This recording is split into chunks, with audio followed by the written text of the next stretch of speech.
Restez informés chaque jour avec Scoop FM. Désormais, suivez nos journaux sur nos chaînes partenaires à Lubumbashi sur Sky Radio, la 97.7 MHz, à 6h, 9h, 12h, 15h, 19h et 21h. Suivez-nous également sur la radio communautaire Moïseni chaque jour à 9h05, 10h03 et 21h juste. Le journal du Scoop FM passe aussi sur Kipushi 24 Radio à 8h30, 12h30, 16h juste, 18h30 et 21h30. Retrouvez-nous également sur Vox Congo. Téléchargez dès maintenant l'application Vox Congo pour rester informé en temps réel.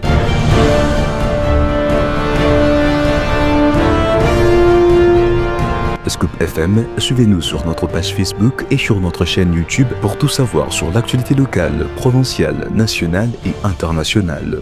Scoop FM, la neutralité réelle. La neutralité réelle.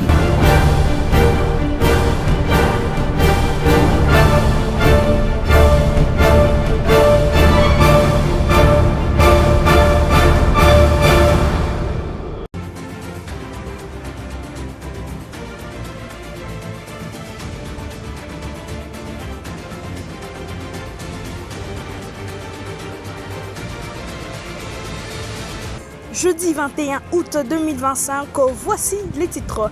La poursuite de la 9e conférence internationale de Tokyo sur le développement de l'Afrique et la RDC est représentée par la chef du gouvernement Judith Suminwa. Nous en parlons dans ce journal. L'actualité reste dominée par le retour de l'honorable Michel Kabwe, président de l'Assemblée provinciale du Haut-Katanga. C'est jeudi 20 août 2025. Nous en parlons également dans ce journal. Bonjour mesdames et messieurs, je suis Nikes Kumba et sous la coordination de Christian Mouchampa. Comme annoncé dans les sommaires, la République démocratique du Congo, bel et bien représentée à Yokohama au Japon à la TICAD 9, la 9e conférence internationale de Tokyo sur le développement de l'Afrique par la première ministre Judith Suminwa et chef du gouvernement. Elle a échangé mercredi avec le président en exercice de l'Union africaine, Joao Lourenço, avant de rencontrer le haut-commissaire adjoint chargé des opérations HCR, Raoul Mazou, suivant ce reportage. C'est en marge de la 9e édition de la TICAD, la conférence internationale de Tokyo sur le développement de l'Afrique, qui s'est déroulée. La rencontre bilatérale entre le président angolais Joao Lourenço et la première ministre Judith Suminwa Tuluka, représentante personnelle du président Félix Tshisekedi à ses assises qui se tiennent à Yokohama. La chef du gouvernement a été porteuse d'un message de Félix Antoine Tshisekedi Tshilombo à son homologue angolais. À l'occasion, les deux personnalités ont abordé plusieurs questions, notamment la sécurité en Afrique centrale et les renforcements de la coopération bilatérale. J'ai eu l'opportunité de lui faire part d'un message de son homologue et frère, le président Félix Antoine Tshisekedi, et nous avons évidemment passé en revue la situation sécuritaire du pays, le processus de paix qui sont en cours aujourd'hui, non seulement l'accord de Washington, mais le processus de paix à Doha. Et nous avons eu aussi à échanger sur différents partenariats, accords commerciaux que nous avons déjà ou que nous sommes en train de finaliser avec l'Angola. Après être reçu par Joao Lourenço, Judith Suminwa a reçu à son tour le haut-commissaire adjoint chargé des opérations du HCR, le Haut-Commissariat des Nations Unies pour le réfugié. Les échanges ont porté sur les rapatriements des réfugiés congolais se trouvant au Rwanda et le Rwandais présent en RDC. Actuellement, il y a des réfugiés rwandais qui se trouvent au Congo et congolais qui se trouvent au Rwanda. Et il y a à peu près 80 000 personnes qui sont des Congolais qui se trouvent actuellement au Rwanda. L'idée pour nous et notre mandat et notre responsabilité, c'est de faire en sorte que les réfugiés puissent rentrer chez eux de manière volontaire dans des conditions de sécurité et dignité. Les États-Unis ont demandé une réunion d'urgence du Conseil de sécurité de l'ONU sur la RDC pour discuter des horribles abus perpétrés contre les civils, notamment par le M23, et continueront de promouvoir la responsabilité afin de garantir que ceux qui compromettent la paix, la stabilité ou la sécurité en subissent les conséquences. Dans les Haut-Katanga, comme annoncé également dans le sommaire, le retour à Lubumbashi ce mercredi 20 août après un long séjour à Kinshasa où il a défendu avec mention grande distinction son mémoire de master au collège des hautes études stratégiques et de la défense. L'honorable Michel Kabwe-Mwamba, président de l'Assemblée provinciale du Haut-Katanga, a lancé un appel au calme et à la sérénité tout en rassurant la population sur la bonne marche des affaires de la province. Ce que je peux dire donc à tous les Haut-Katangais, c'est d'être calme. La province doit être gérée, nécessairement. Nous sommes pendant la période de tumulte. Je leur demande de ne pas céder à tout ce qui est comme intimidation, de ne pas céder aux problèmes, aux racontars et aux quoi que ce soit. L'autorité de l'État est là. L'autorité de l'État existe et l'autorité de l'État doit rester. Le gouverneur est à Kinshasa, et le vice-gouverneur qui est en train donc d'assumer l'intérim. Voilà. Le gouverneur, au moment opportun, il va rentrer, il va faire son travail. Nous demandons à tout le monde d'être serein, d'être calme. Nous ne pouvons pas interrompre l'élan que nous avons déjà. Nous avons le Haut-Katanga parmi donc les meilleures provinces du Congo, en termes d'investissement, en termes de production, en termes de recettes au niveau donc du budget national. Alors, et puis encore en dehors de ça, le Haut-Katanga, c'est encore la porte d'entrée de toute insécurité dans l'espace Grand Katanga. Alors nous ne pouvons pas céder à tout ce qui peut venir de toute manipulation, de rester calme et serein pour que la paix soit maintenue dans notre... Face à la montée injustifiée du prix de transport aux heures du soir, le maire Patrick Kafwimbi a convoqué les responsables des partis politiques ARDEV, UNAFEC et UDPS soupçonnés d'être à l'origine de ce phénomène à travers l'implication de certains de leurs membres, suivant les détails dans cet extrait. L'instabilité du prix des transports en commun aux heures du soir, l'extorsion des biens des populations, barrières illégales et phénomènes Kimbirikité étaient au cœur des échanges entre l'autorité urbaine, Maître Patrick Kafwimbi, et les responsables des partis politiques, ARDEV, UNAFEC et UDPS, dans son cabinet de travail. Il a dit qu'il nous a appelés pour que nous puissions rentrer maintenant, aller faire des réunions avec nos bases là, que nous allons faire maintenant un appel à tout le monde. C'est lui qui va aller en dehors de l'État et sera sanctionné. Quand il fait 18 heures, on constate que le centre-ville est inondé par les jeunes des partis politiques. Ils sèment des terreurs aux services publics, notamment des transports, en disant qu'il est temps que nous venons maintenant percevoir l'argent et que vous là, qui êtes l'organisation de l'État, laissons-nous la place. Nous avons cette capacité, nous en tant que responsables des partis politiques, d'aller transmettre le message de l'autorité au sein de nos partis politiques et particulièrement à nos jeunes, afin de semer un peu de l'ordre et de quiétude au sein de la ville de Lubumbashi. Après cet entretien, ces représentants des partis politiques se disent ravis de la démarche entreprise par le maire de la ville, Patrick Kafwimbi.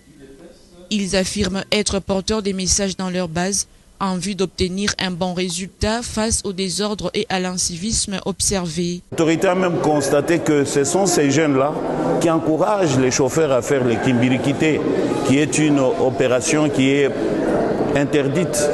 Nous allons pouvoir conscientiser nos jeunes pour que ces jeunes ne puissent pas commettre des actes pareils, parce que quiconque se mettra à commettre ces actes d'incivisme va trouver l'État en face de lui. Dans cette démarche, le maire Patrick Kafwimbi vise à désamorcer les tensions afin de garantir la tranquillité publique, la quiétude entre citoyens et surtout maintenir la cohésion sociale. Actualité en bref, le ministre belge des Affaires étrangères, des Affaires européennes et de la coopération du développement, Maxime Prévost, a réaffirmé la disponibilité de l'expertise belge dans plusieurs domaines lors de son entretien ce mercredi 20 août 2025 à Lubumbashi, chef-lieu de la province du Haut-Katanga, avec le gouverneur intérimaire Martin Kazembe Choula. Nous avons une expertise de longue date, pas nécessairement dans l'extraction à proprement parler, mais davantage dans les questions de gestion, de logistique, de transport douanier, et beaucoup d'entreprises belges sont présentes sur place. Ça me semble important de pouvoir réaffirmer la disponibilité de cette expertise belge, a déclaré Maxime Prévost, ministre belge des Affaires étrangères, des Affaires européennes et de la coopération du développement. Il a rassuré le gouverneur intérimaire du Haut-Katanga de la disponibilité du Royaume de Belgique à accompagner la province à travers son expertise, notamment dans le secteur minier, tout en veillant au respect des standards sociaux et environnementaux. Actualité internationale, les États-Unis ont annoncé mercredi de prendre de nouvelles sanctions visant 2 juges français et canadiens, ainsi que 2 procureurs de la Cour pénale internationale devenue la bête noire de l'administration Trump. Israël salue cette annonce, la France exprime sa consternation, la CPI qualifie les sanctions américaines d'attaque flagrante à l'indépendance de l'institution. Akili Mali nous en dit plus. Les États-Unis ont clairement et fermement exprimé leur opposition à la politisation de la CPI, a-t-il ajouté en soulignant que l'institution basée à La Haye représentait une menace pour la sécurité nationale et a été utilisée comme un instrument de guerre juridique contre les États-Unis et leurs proches alliés Israël. Le juge Nicolas Guillot et le procureur adjoint Nazat Chahem Kana et Madame Mandiaye Yang sont visés par les États-Unis en raison de leur implication dans la délivrance du mandat d'arrêt contre le dirigeant israélien, a précisé le département d'État. La juge Kimberly a été sanctionnée pour avoir autorisé une enquête de la CPI sur le membre du personnel américain en Afghanistan, a ajouté le département. Les États-Unis s'offusquent en particulier du procédure ayant visé le soldat américain en Afghanistan suspecté des crimes de guerre présumés ou encore le mandat d'arrêt de la CPI contre le premier citoyen israélien Benjamin Netanyahou et son ministre de la Défense, soupçonnés des crimes de guerre et de crimes contre l'humanité dans la guerre de Gaza. Ce mesure annoncé consiste en une interdiction d'entrée sur le sol américain et le gel des avoirs éventuels détenus aux États-Unis et toute transaction financière avec eux. 21 août 2021, 21 août 2025, cela fait exactement 4 ans depuis les décès de Antoine Gabriel Kyungu Wakumwanza, appelé affectueusement Baba Wakatanga, figure emblématique de la politique en RDC. Fondateur du parti Union nationale des fédéralistes congolais, UNAFEC en sigle, Gabriel Kyungu Wakumwanza fut parmi les 13 parlementaires et cofondateur de l'UDPS en 1982 et aujourd'hui on lui reconnaît au travers de sa célèbre lutte résumée dans cette phrase l'autonomie totale du Katanga, l'autodétermination de la province qui préfère. Avant de clore complètement avec ce journal, place au sport, les léopards locaux de la RDC viennent finalement d'atterrir dans la capitale RD congolaise, Kinshasa, après des terribles moments de galère traversés au Kenya où ils étaient même expulsés de l'hôtel. Otis Goma et ses hommes sont désormais au pays, rappelant que la RDC a quitté la compétition depuis le dimanche dernier après son élimination en 4e journée de la phase de groupe par le Maroc. Merci à tous de nous avoir suivis. Nous nous retrouvons demain avec une nouvelle actualité.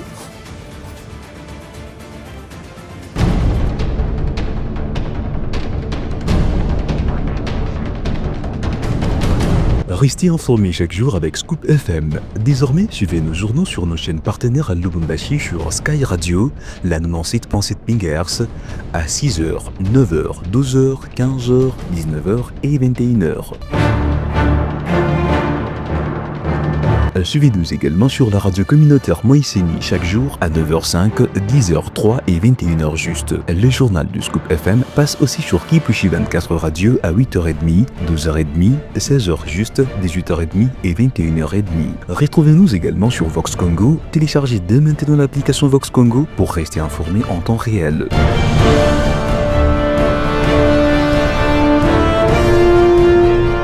Scoop FM, suivez-nous sur notre page Facebook et sur notre chaîne YouTube pour tout savoir sur l'actualité locale, provinciale, nationale et internationale.